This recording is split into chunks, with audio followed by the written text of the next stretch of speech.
Maria Menounos is a journalist, TV presenter, and actress who is best known for being a host on shows like Extra, E! News, Access Hollywood, and more. She currently is the host of her own podcast, Heal Squad. She has dedicated her life, her career, her energy to helping people heal after her own medical journey. Maria is no stranger to her personal life being in the public eye, but the mom-to-be is stronger than ever and ready for this next chapter in her life. This is Just Be with Maria Menounos. Let's get into it. So, I don't remember. Did we first meet each other? Oh, I think we first met each other at beaches for that like PR trip in Yes. Turks and Caicos, right? Yep, you're right.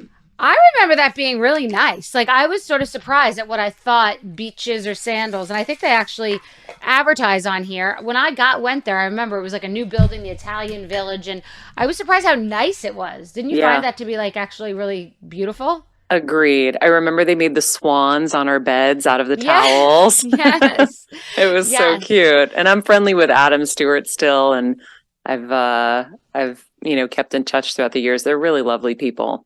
Yeah, it was really nice. But that's how I first sort of just met you being at that event. And then I guess maybe being interviewed by you because you Hmm. were extra in Access Hollywood. And then when I guess you reached out during relief work for Be Strong, and that's how we kind of really started connecting. Yep. And you introduced me to some people during Hurricane Maria, because my perception of you is just really kind and friendly and nice and positive and always reaching out. And I don't know, we don't know each other that well, but I feel like we know each other a little bit, and we hung out in New Thank Orleans you. too.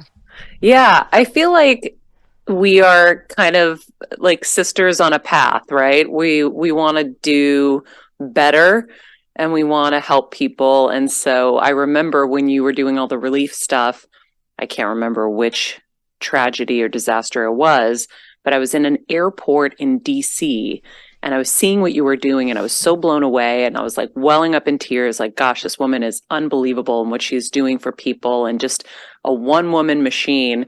And I reached out and I said, how can I support you? And as soon as I started talking to you, I realized, oh, she really is a one woman machine, making everyone on the planet her like assistant in a sense. Like you were like, everyone's involved. I don't care if I've never met you before. I need you to do this. I need you to do that. And you just know how to mobilize people and get shit done. And I was so blown away.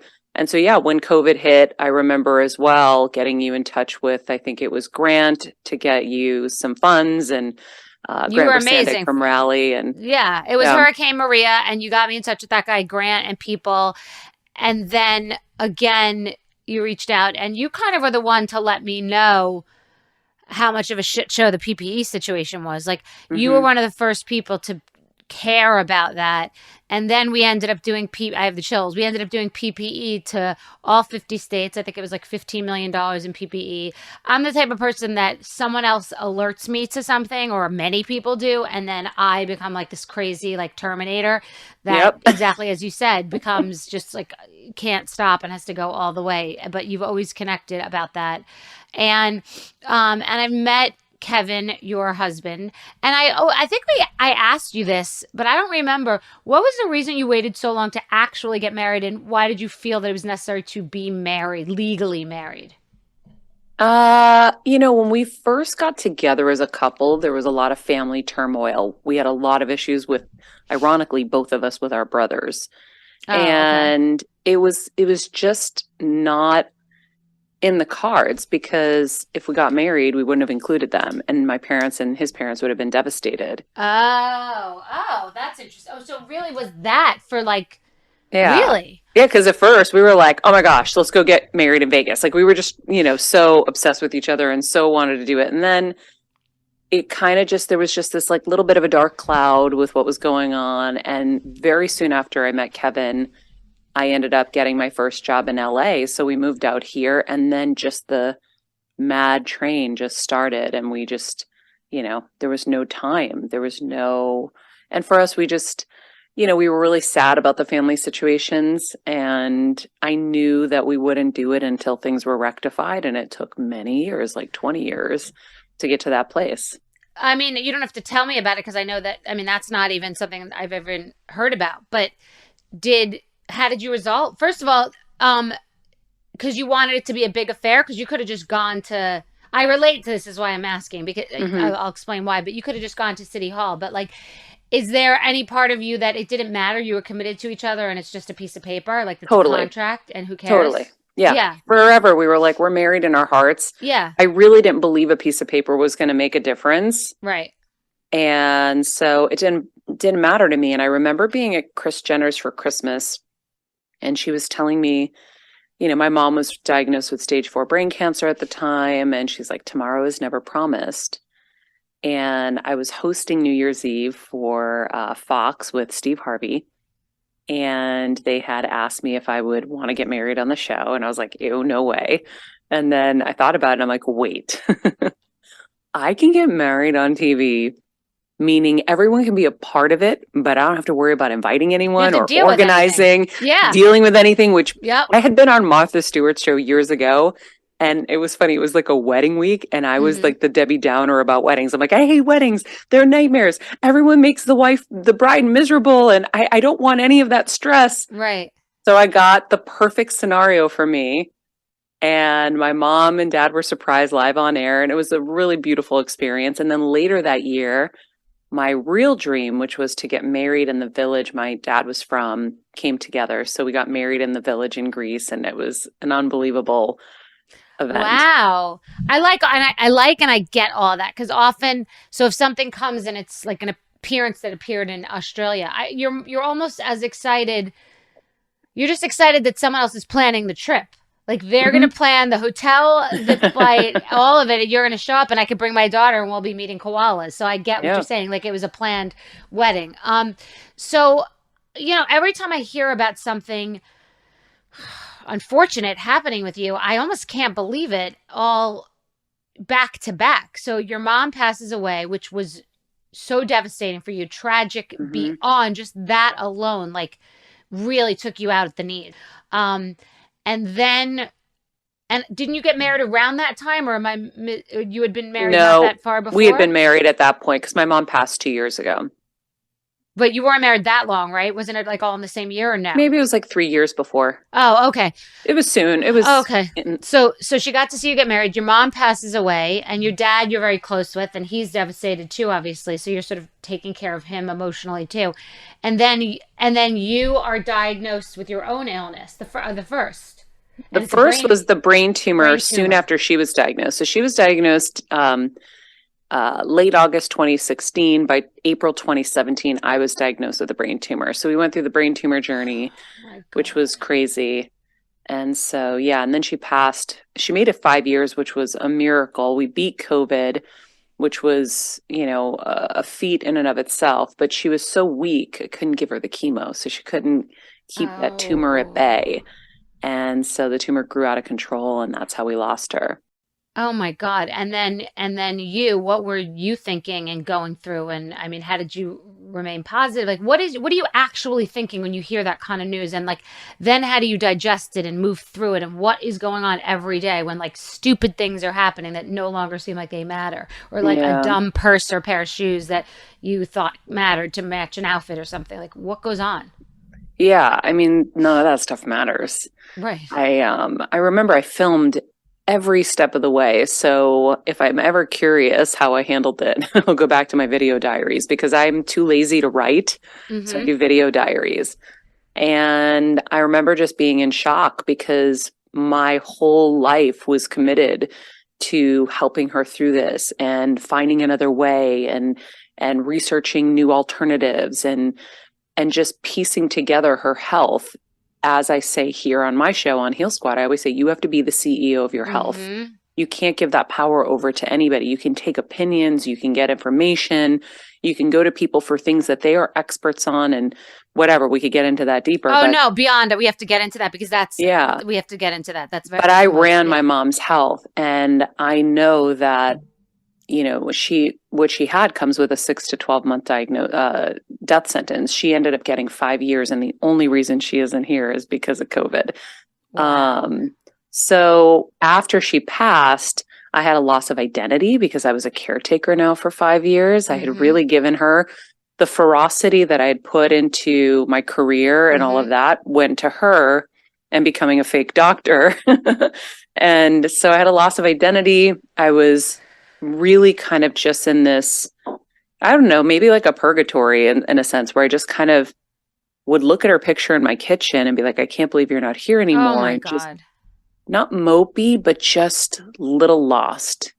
And then, Like, what's the point of anything? What's going on? What are we all doing? Like, yeah. yeah. And it's, yes, I really do understand that. Like, So I really that's like leaned into the grieving because I knew okay. I had to go through it. You can't go around it. You can't, you got to just go through it. Yep.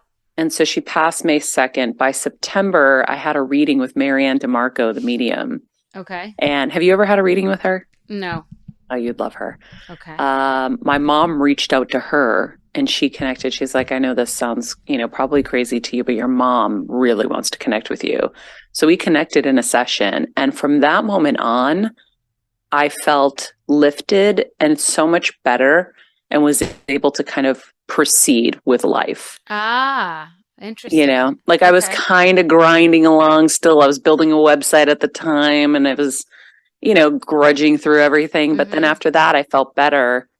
And so, yeah, it was kind of a rough thing. And then some health stuff started accumulating and I was like trying to get to the bottom of everything. What is this? What's happening? Why is my stomach bloated? Why is something wrong and nobody can figure it out? And funny enough, I had a listener just recently reach out to us and say, you predicted all of this stuff over a year ago and you watched this show. And I'm saying how I know something's wrong. They can't tell me what it is. And they kind of just give up after they do a test rather than say, yeah, they'll do the test and they'll say, oh, there's nothing there. And they give up. And I'm like, wait, but why is the investigation stopping? And you hear me on the show saying all of this, B. And I'm like, I said, but I'm going to keep going. And we have, funny enough, and we have this medium on the show, Marianne DeMarco, and she's going to teach us how to tune in our bodies. So maybe this will help us all in our journeys as we try to figure out mysteries like this. And I literally go like this. I look up to the sky or the roof of my studio and I say, for example, I think there's something wrong with my pancreas. I said that last April. Random. And I didn't realize what I was doing, but I was tuning in that moment.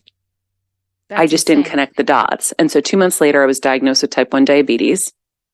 First instinct was, I don't have this. Mm-hmm. And I went to a naturopath and started a whole new journey. And she's like, I don't think you have this either. At that point, they probably should have done an ultrasound on my pancreas at 43 or 44 I was turning 44. To be getting type 1 diabetes made no sense. I had quit sugar 2 or 3 years prior to that so that I would never have anything like that happen. Mm-hmm. And so I went on this whole healing journey and then started getting these horrible pains. Like, I think I'm dying. Went to the hospital in November. They scan everything. They say, you're fine. So anytime I complained thereafter, they said, well, we just did a scan and it says everything's fine. Well, at that point, I had a tumor on my pancreas that was 2 centimeters. They missed it. It then grew to 4 centimeters by January. And I was at Anastasia Soar's house in December for her birthday. And this woman came up to me and she's like, you need to come to our facility. We do full body MRIs. You have to come. And so I went and I was nervous because I had a feeling and I'm very intuitive and I'm very connected. And I knew something was wrong. And they were like, you have a large mass on your pancreas. You need to go to the hospital right now. And I was like, what? Oh my God. I remember looking at him and my eyes kind of welled. And I was like, so I'm a goner, huh? Because the only thing you know about with pancreas tumors is you're dead. Mm-hmm. Right? And here I am, like, I can't believe I have a baby on the way and I might not get to meet her. It was crazy. Oh my, that is unbelievable. It's really, I reached out to you when I heard, which wasn't that long ago, just because I was like, what the hell? She's been through so much. And I want to talk about like how. And thank you for reaching out, by the way, because you were so sweet. You're like, anything you need. And I'm like, I know you mean it. I do mean it. I do mean it. But just to go back to what you said about the CEO aspect, it's so funny because I've had this autoimmune issue, and many people say it's exacerbated by vaccines, and you get very confused, and to your point, you get excited, like motivated, like anything, like someone working out or someone juice fasting or eating healthy or whatever anyone does. I was like excited, oh my God. And you get the notebooks out and you're ready to go. And everyone pulls you in different directions. Everyone. And everything sounds good. Oh, it must be your gut. It has to be this. Is it a breast implant? Is it this? Do you have Lyme disease? And you really have to stay so strong in the middle, because if you did that with your business, you would fail. If everybody pulled you in 50 different directions and you said yes to every single thing every day or socially, you'd be a disaster. So I was going this way and talking to anyone. And I would say you're the CEO unless you can find a good doctor that doesn't even have to be a genius, like a human being concierge that can be the center of that wheel with all those spokes and connect to different things and at least dispel. Well, that's bullshit. Well, that guy doesn't know what he's talking about. That guy seems like he might know what he's talking about. Because I flew across the country to go see somebody, and then people were coming out and saying, that guy doesn't even do that. Like, this person targeted you and wants to use you for social, but they don't even do that. And then they're telling me 10 different things. And the truth is, even with people that don't do whatever this is, you pick up little breadcrumbs along the way, and you learn things even from people that don't even know what they're talking about. Like, you'll learn something. You'll learn something that's wrong, something that's right. And it's case law. You're just saying, like, that doesn't work. Remember that thing that didn't work, so it's not that.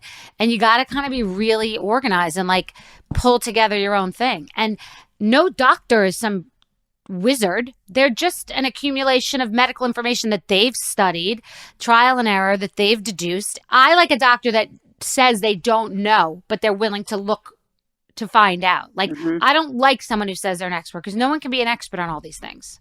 Yeah, I love what you said. They're an accumulation of information that they've read and researched and studied. Tony Robbins put it really, really best in his most recent book about health. He said, doctors can be sincere, but they can be sincerely wrong as well. And I think that, like, my mission with my show, Bethenny, is to help people see what the medical world is for what it is. Kind of, it's like, here's what you're not seeing. Here's what you're not understanding. Let's get the foundation right here. The Western world is amazing at surgeries, prescribing, pretty good at diagnosing, right? There are a lot of diagnostics that they have to help us kind of get to the bottom of some stuff. But, there's some things that are going to fall through the cracks. Healing is not on the list for them.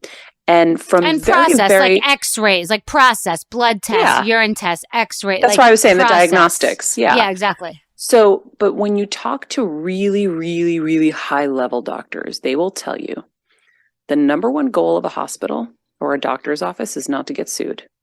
The number two goal is business, make money. That's what is on their top two, unfortunately. And I've had so many people come on my show, triple board certified Zach Bush. He's like, I went to medical school thinking I was going to heal people. I woke up and realized I was a pharmacist. They get a year of pharmacology in medical school. They get a couple of hours of nutrition. Hippocrates said, the father of medicine said, let food be thy medicine. What are we doing? Something is backwards. So it's not the doctor's individual faults. It's the system. Priority. It's the system and how it's set up and the business of it all. So we, as the consumers, that's divorce too. It's the same story with divorce and lawyers. It's the same thing. They're there to make money, and you need them as a tool. So the doctors you need as a tool, but they have other goals as well. And it's exactly to your point. It's a cover your ass model. In most industries, it exists, and you just have to know how to use them as a tool. Well, and a source. I mean, divorce for 1 second. What I have seen is everybody gets a lawyer, and then each side has to nuke the other side. It can't be friendly. You got to nuke them so that someone gives in a little, so that you'll get to kind of this, instead of going to $1 million, you're going to get to 500,000. They know the goal is going to be to get to 500, but they got to nuke you to think you're going to get this. They make it so much worse. They have to say the worst things about each other. They have to lie, cheat, steal, whatever it takes. And then somebody gives in, or then they're finally just going to get to here, where you could have just gotten there from beginning. Anyway, No, But so that's a but whole other thing. there's an analogy with medicine too, I think. Like we Mm-hmm. come in and versus you start in with the whole macro and get overwhelmed and like you think you've solved it because it's this thing and you chase that dream and then it's something else. So I really do get it. I have to send you, did someone ever send you one of those big like medical beautiful binders? This company sent me this gorgeous, it looks like this navy blue leather with tabs and sections, and it looks like the ultimate trapper keeper for your health. I think there should be one for divorce, for health. It's so smart because I love you it. do go to these doctors with these folders. So this has been a big part of your journey, and Mm-hmm. it is defining you in some way. Like I think of you and this whole part of your life as kind of the main part of your life, and you used to be someone, a beautiful girl in the entertainment industry that used to do interviews on the red carpet, and now that's been sort of rinsed, and I really think of you this way. So how does it not define you though in a way that's like doom and gloom, like these medical daunting things that for like words like cancer and Mm-hmm. pancreas, brain tumor, like these things that are just gigantic, one of these things happening and your mom died, like this is a lot of stuff on you, like energetically. And so I wonder, how do you have it define what you're doing but not define you? Yeah, I mean, fabulous question. Never actually thought about it. Outside of this, like when this pancreas tumor thing happened, it's a neuroendocrine tumor. And, it wasn't like the doctor was like, you have cancer, you're dying, or anything like that. There was moments where we didn't know what kind of tumor it was. And it was really scary. And you're on that cliff and on the ledge of death. And you're like having conversations with Kevin saying, this is how I want you to raise our daughter. This is what I want you to do. It was kind of crazy. Um, but when I got the diagnosis, he said it's a neuroendocrine tumor. And I'm like, is it pancreas cancer? He's like, yes, it's a pancreas cancer, but it's not the worst pancreas cancer. He Mm-hmm. goes, there are two buckets. If you could be in any bucket, you want to be in your bucket. And the same Mm-hmm. thing happened with the brain tumor. If you can be in any bucket, you don't want to be in your mom's bucket. You want to be in this Mm-hmm. bucket. Okay. Mm-hmm. So somehow these crazy things happen or have happened. And I am able to come out the other side. And so I'm super grateful. When this happened with the tumor in the pancreas, I was scared to say something about it because I'm like, oh my gosh, people are going to think I'm this fragile, sick person. Mm. And I'm not. I'm vibrant and healthy. I know that there are things that have gone wrong. And I know that COVID definitely played a role Mm-hmm. in a lot of stuff that's gone wrong. But I know I'm a healthy person, but there was also this thing that I have a show that's dedicated to life improvement and health and Mm-hmm. wellness, very, very heavily focused in health. Mm-hmm. How could I not tell the truth? Even just not telling my audience in that time frame hurt me so much. Mm-hmm. And so it was a dark secret I was keeping, but then to not be able to tell people that there is a way. So that episode last April, when I was saying, I know something's wrong, and I was researching thermography, I was researching all these things to see what other way can I, figure out what's happening with me. And this full body MRI, it's not at the hospital. This is an outside facility. Because I'm not saying people should go get full body MRIs and get gadolinium injected in their veins constantly. That's not what I'm saying. This is a very safe procedure. But if you have something, you suspect something is wrong and your doctors are not listening to you, a lot of women don't get heard, unfortunately, and they make us feel like we're crazy. Mm-hmm. I'm really blessed to have a doctor who is so on board and so in sync with me. And he really saved my life because he kept pushing everyone to move faster and faster. Exactly. But And it sounds like he was your concierge. He was like the center person at the switchboard. And they made fun of him. They're like, this is nothing. This is maybe pancreatitis or inflammation, but he's, up our ass to get this biopsy done. So we're going to do it, but you're fine. We've been doing this for 20 years. These are very elite doctors, by the way. Of course. And I hate even saying that, but it's the truth. They did say that and they gaslit him and me in the room before I went in for the biopsy. And then after was like, well, I guess it's something. And I'm like, okay. And he kept pushing to move things faster and faster. And what's crazy is it went from grade 1 to grade 2 so fast. And so anyhow, my point is the reason I had to come out about this and kind of say whatever is going to happen is going to happen, and people's perceptions of me, is people needed to know that there's another option, and getting these full body MRIs is another option. If you know something's wrong inside of you, they will find it. They're incentivized to find it because it's their only job and their only mission. Now, they're very expensive. I understand that. And I'm working on getting them covered for people with Grant and a few other people, because I know they know how to do it with the insurance companies. It behooves them to do this, because if you catch something early, that patient is going to cost them far less than if they catch it later.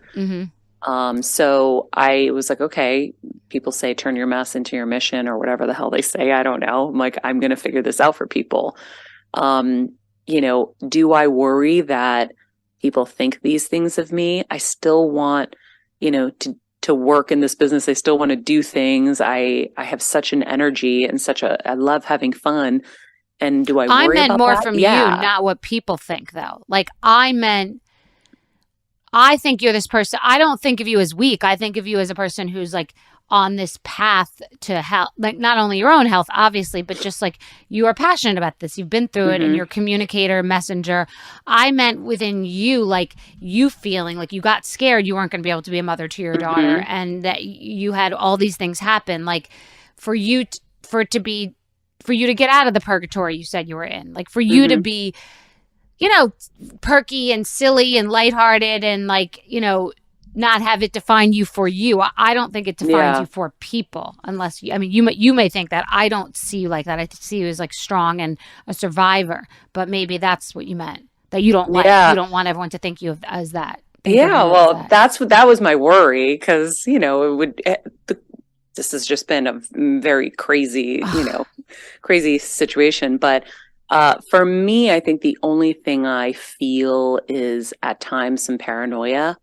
If there was a period in the healing that happened. I remember being in Maui, and I was having really sharp pains, and I was like, oh my God, what is this? You're getting scared. And then my doctors were like, it's just things reconnecting. You're healing inside. And I'm like, okay. And then I have to just pray.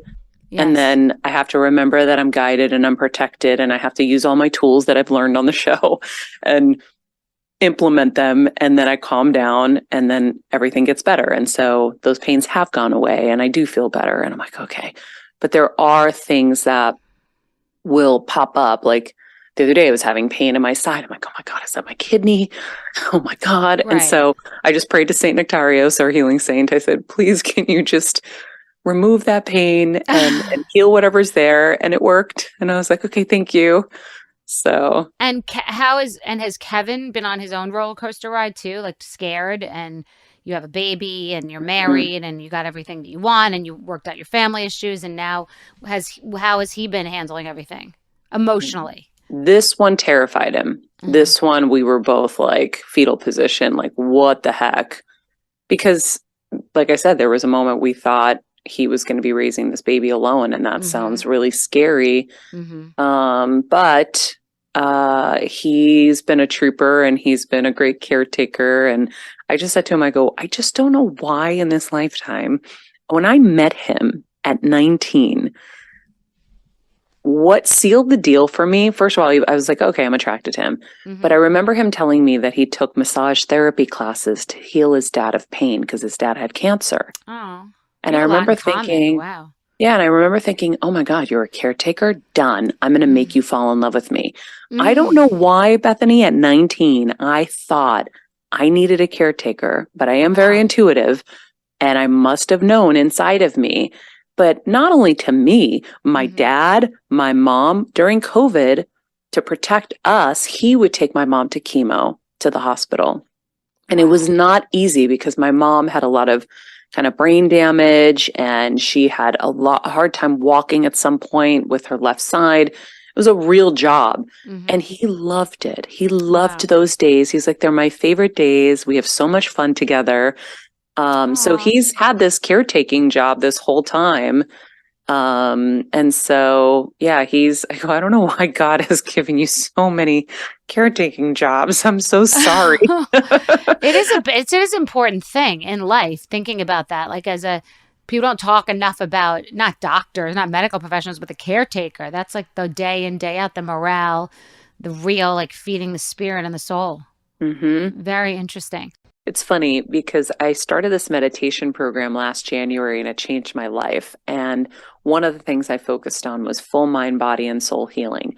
And a lot of people in my life, like Gabby Bernstein, she was like, sometimes when tumors come up, it's a good thing, they say, because it's coming to the surface to get out. And one of the things I kept saying is, I want to be super healthy. And I see myself with like a superhero cape that says super healthy. And when she arrives, and so funny enough, all of this stuff came to surface at this point so that it Interesting. could all go away. And because my goal is, and I say in my head, I want her to know when she lands on my chest that I'm super healthy. I want to know she is, and that we're going the distance together. That's all I want. Oh, that's so nice. Oh my God. So you have a big summer plan. Wow. Yeah. Wow. So what else are you working on? I know that you're acting. I didn't even know that you were, I mean, I know that because I was reading back. It's so funny to read someone's bio that like you know them. But I mean, I remember sitting with Bryn and talking about One Tree Hill when we were watching it because we rewatched it during the pandemic. I'm like, I'm friends with her, but I sort of had forgotten until I read it again today. So I didn't even know that acting was like a real passion of yours. Was that the first thing that was before hosting? I don't know, like if it's a passion, it's super fun. I really enjoy it. I have done it kind of in tandem with my hosting throughout the years. So there have been, the Fantastic Four or any of the things that I've done. And then recently got into Christmas movies. And my husband and I are obsessed with Christmas movies. It was on my bucket list. And right after my mom died, I got connected with my friend Ryan, and he was like, we're going to be in Connecticut shooting. I'm like, I'm in Connecticut right now. So it all worked out. And so Kevin and I are building a production company now and building a fund so we can make these Christmas movies that people love already, but we're like, let's just take them up a notch, right? Take them up one notch. And what does that mean? Like you mean quality notch, humor notch, or what Yeah, notch? I want to make even better Christmas movies. That's amazing. So when Yeah. is the first when are you and you're in them or just We're in some of the them? well, I've been in two. I did one last year and this year. This time because of the baby, I won't Mm-hmm. be able to film one this summer. Mm-hmm. So this Christmas will probably be out, but we are in the process of building this fund, and so by next year we'll be making them. That I love that. That's so fun. What's the production company called? We haven't figured out the name yet. Oh, okay. And so what do you spend most of your time doing besides doing your show? Like, what else are you doing? You're not writing because you don't like to write. So how do you balance, like, what does your time pie look like now leading into having a baby? What's the biggest percentage of time spent on? Well, I do my show a couple times a week. So we're a Okay. daily show. Kevin does one day. It's kind of like we go to school Monday, Tuesday, Wednesday, Thursday, and then Kevin's the fun on the Friday. Okay. Slash, he does like his priest sermons. Mm-hmm. And so the show is my big focus. And then, I do random, commercial stuff, or I fill in for Kelly like you do on Live with Kelly and Mm-hmm. Mark now. And my plate has really just been filled right now with healing and getting ready for baby. And so just the other day, we set up all the stuff in the house. We're like, okay, I need to know how to use this stuff, like this bugaboo carriage and all this, mamaroo, like bassinets and snooze and the whole thing. I don't know how to use any of this stuff. It was so It's not that fun, easy. right? So No, I had I my couldn't. mom I friends was, come yeah. over. It's Did you not feel that the same way? I felt the same way. I felt that don't overcomplicate it because you use the simplest stuff. And the same thing with them. They use the simple stuff, meaning your child as they get older. But I had a preemie and I was very just like, I was scared to leave the house. I didn't understand how to just like, we go for a walk. I have this tiny, fragile being. And now we go out for a walk. Like, why? What are we doing? The baby doesn't know what's going on, but like it's the fresh air and you just feel like you need to leave the house. And then the only thing I really do love, and it doesn't have to be whatever the brand is, the papoose on the chest thing. Like that's a great thing because it just means you just like, you're ready to go. It's What do just you mean the on your, papoose on the you know, chest? I didn't have the baby on your chest, like you're taking a Oh, walk, and it's just like you guys are yes. together, and that was, I mean, I don't really exercise, but like taking walks to go places, that just felt very freeing because I felt very clunky with a stroller and all the stuff, so I liked the kangaroo program. Yeah, I like the kangaroo program too. So I had to learn how to use that thing because one of them is just like it's just this thin little cloth thing or the thinnest t-shirt you've ever had material. And you have to wrap it around and do it all Yes, yourself. It's just this one yes. long piece. And then I'm like, wait, but this thing's so thin. How is she not going to fall out of this? And I was so scared. So I put a stuffed animal in and I was Exactly. practicing.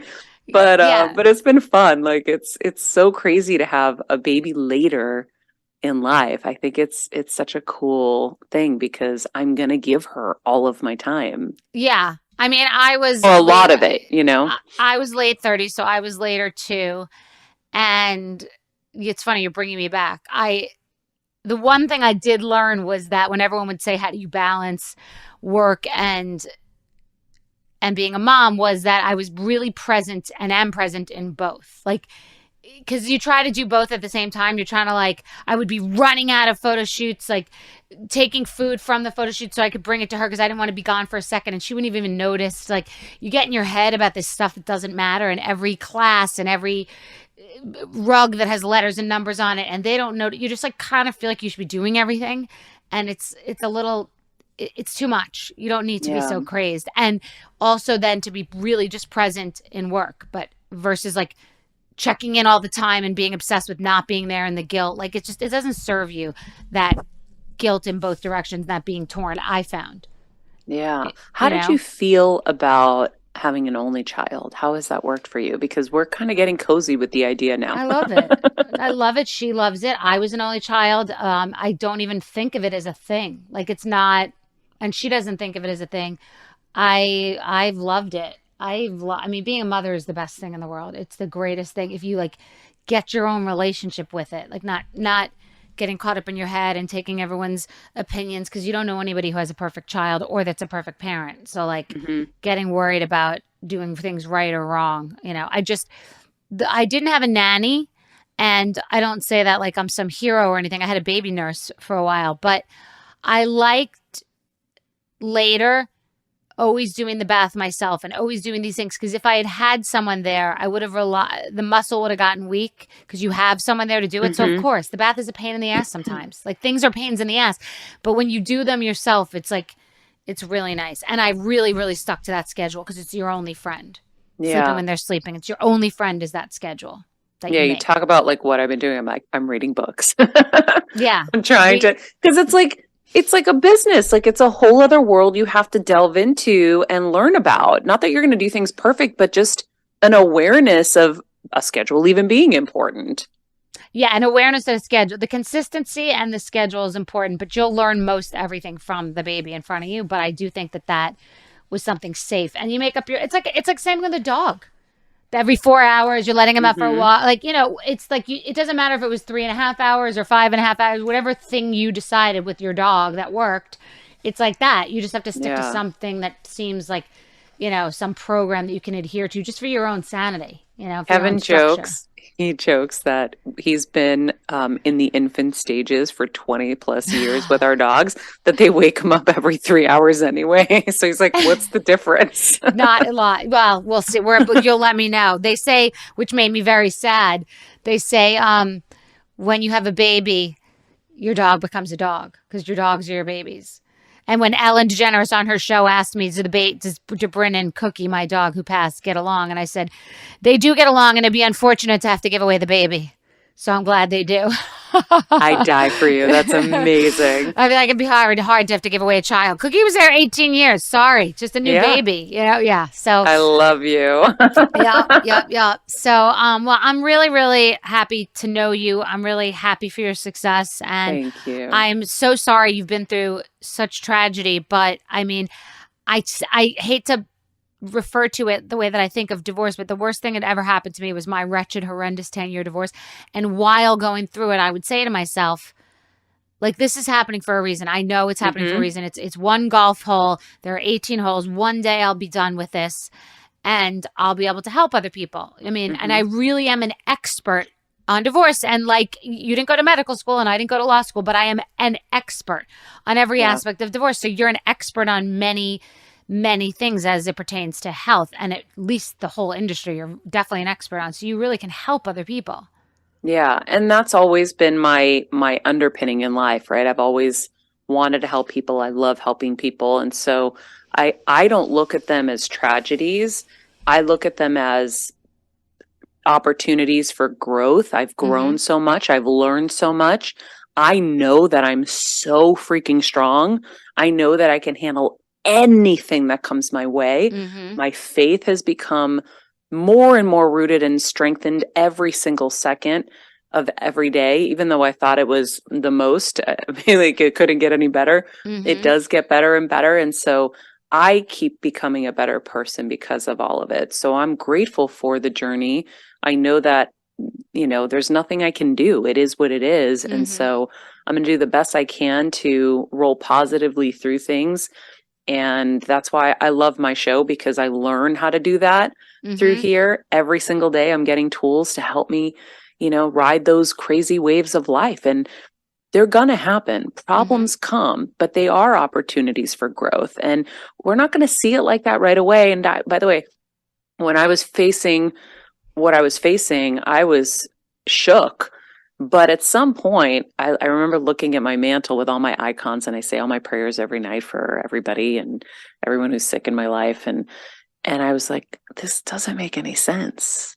And I just Mm-hmm. kept saying it. And then I realized it doesn't make sense. So why do I have to look at it like this is the end? Why can't I look at it like perhaps it's not going to be the story the way I think of it? I Mm-hmm. had someone on the show that said, choose wonder over worry. So I started saying, I wonder what it's going to be like when the doctors call with good news. I Mm-hmm. wonder what it's going to be like when I get through this surgery easily. I wonder what it's going to be like when I hear that there's no cancer spread anywhere, which is what I did here.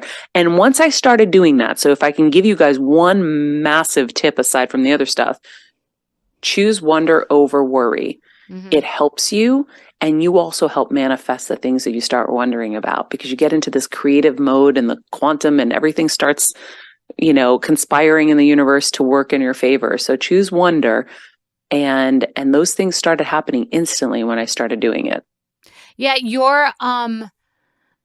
it seems like you're a combination of an emotional person and a problem solver. So you have something that happens to you that's certainly not fortunate in that moment, and you're probably struggling with like the emotionality of it, like not just being, because I get accused of like I'm in mode immediately as you described earlier. Mm-hmm. So like you're in mode too, but you have to also deal with the emotionality of your partner, of having a baby girl coming. Like it must be interesting to balance both of those elements, because you just could jump over the emotion and get right into problem solving, but you're Yeah. kind of dealing with both. Yeah. And I kind of do get in a problem solver fast. That's why you and I connect so much. Mm-hmm.